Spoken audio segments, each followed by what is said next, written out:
So we've got another James Bond film on the horizon. Once again with Daniel Craig, despite the fact that he said that he would rather slit his wrists than be James Bond again. Obviously they must have offered him plenty more money this time. Now what are you supposed to do if you want to reenact some of that action? What if you want to play the part of James Bond? You know, what if you wanted to be James Bond in video game form? What are you supposed to do there? I mean, let's face it, the James Bond movies have all the right ingredients for a decent video game. Mainly guns, violence, fast cars, beautiful women, evil henchmen, and a few more guns, for good measure. The most obvious one that springs to mind is GoldenEye for the N64, and to be honest, every other Bond game since has tried to live up to those same lofty expectations. But what if it was the 80s and it was years away from the N64? What did you play then? Why, you played Sly Spy.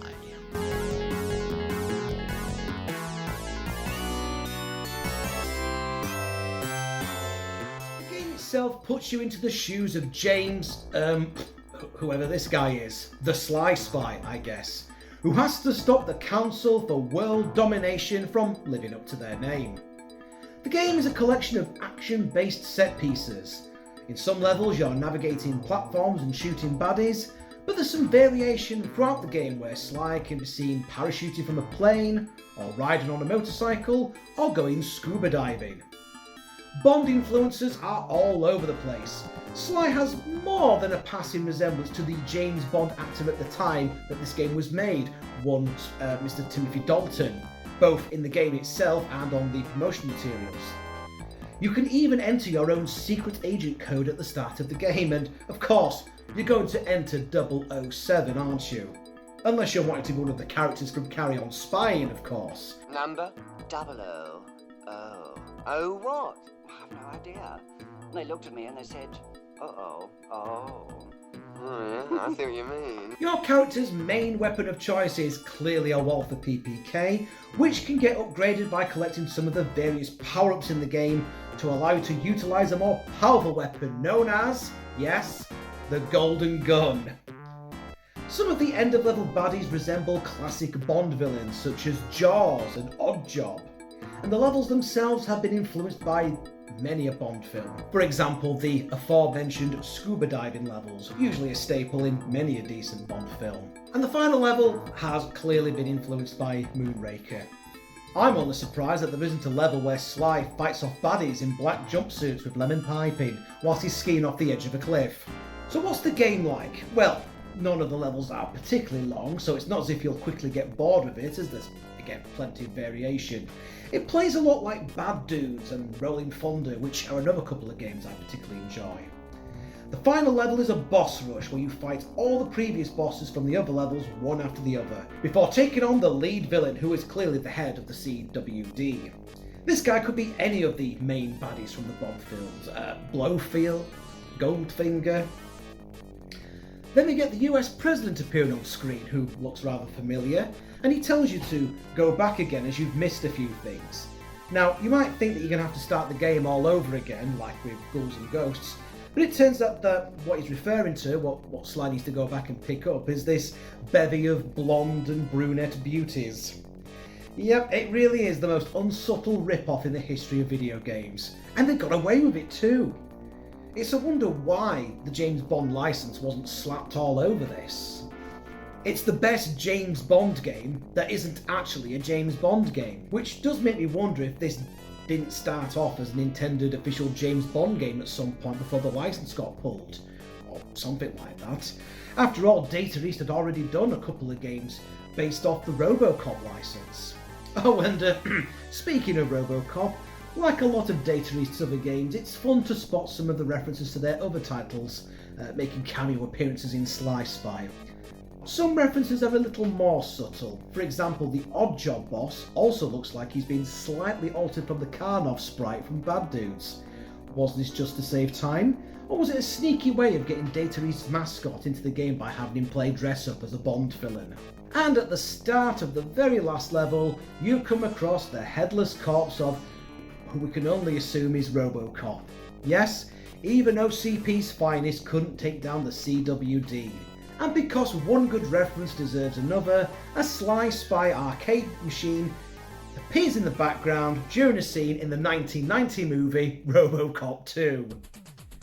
The game got a number of ports to the home computers at the time. Now I know I'm biased, but for me, the Commodore 64 version was the best of these. It retained the speed of the arcade version and had some excellent music compared by Jeff Folin, which captured the feel of the original game, but with the C64 distinct chip sound in there.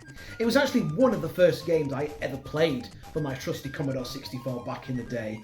It was actually one of the games that came with the computer itself as part of the Night Moves pack, alongside Midnight Resistance, another huge favourite of mine, Shadow Warriors, essentially the Ninja Gaiden arcade, and Nightbreed, which was fucking dreadful, let's be honest.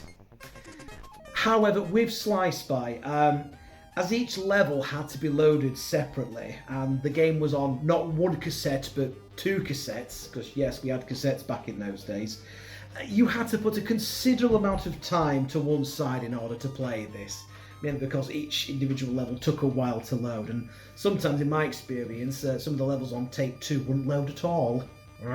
Fucking annoying, really.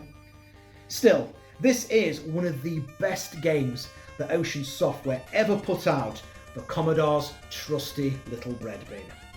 Ocean would also port this game over to the Amiga with completely different background music composed by Jeff Rolin's brother, Tim, as well as the ZX Spectrum, Amstrad CPC and Atari ST.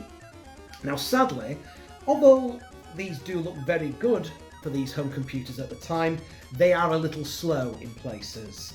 And the Specky and Amstrad versions haven't even got any music, which dampens the James Bond feeling a little. It was rather surprising that this didn't get ported over to any of the games consoles back in the day.